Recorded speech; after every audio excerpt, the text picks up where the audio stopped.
problema po nito ay continuous po ang dispense. Ano yan? Sir, yung Water dispenser. Water dispenser po. Anong problema? Nakadirekta sir, umaandar kagad. Yung andar kagad, nagbubomba kaagad siya ng tubig, umaandar kaagad tong pump. Yes sir.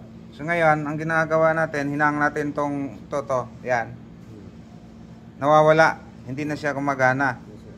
So sa madaling salita, ang problema nito nandito sa control. Ayan.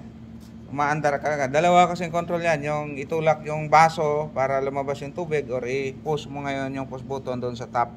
Kaya check natin yan kung may nag-short bang isa sa dalawa dyan. Kaya tuloy-tuloy yung andar ng pump. Okay, buksan natin yan. Ang daming kamay eh. Posible hindi maayos yan. Daming technician, no? Marunong ba kayo humawak ng screwdriver? Tanggal na. Dali ha. Yun. So, tatanggalin natin to. Check natin to. Check mo nga, kuha kang tester. Kung di ba short yan. Tester. Parang may mga hinang na. Siguro ginawa na yan. Nabuksan na ba yan? Mo kung short ba yan? Short, ano? Yan mo muna. I-calibrate mo kung zero ba yan. Yan. Okay lang yan. Yan yung sagad. Okay. Check mo doon kung di ba short yung dalawang terminal.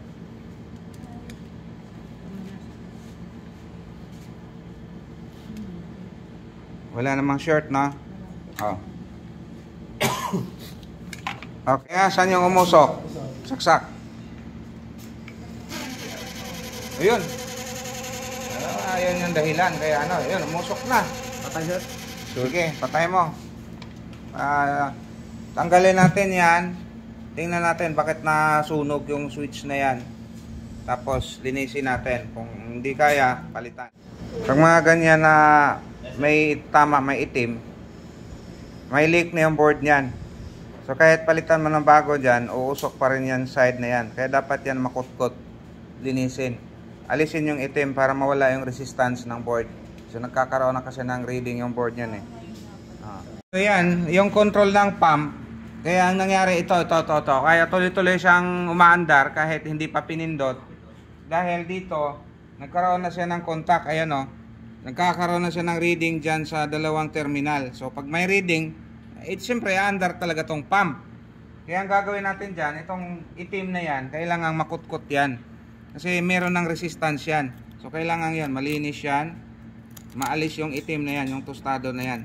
Yung sakit ng board, lalo na, madalas nangyari yan sa mga amplifier.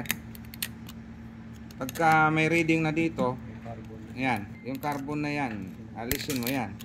Lilinisin mo yan. So kung masira man yung contact na yan, magja-jumper ka na lang. Tutungkapin mo yan.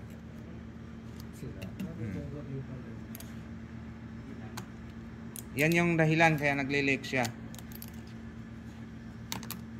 Tapos yan, malayo na.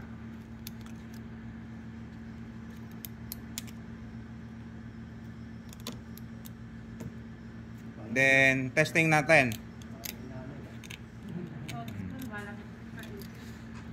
Yan. Testing natin. Saksak. Saksak ba to? Ito yung saksakan. Yun. Safe ha, walang short doon ha. Sige. Op, pa. Hindi na umikot. Di ba? Wala na. Dito, pindutin natin to. Ayan o.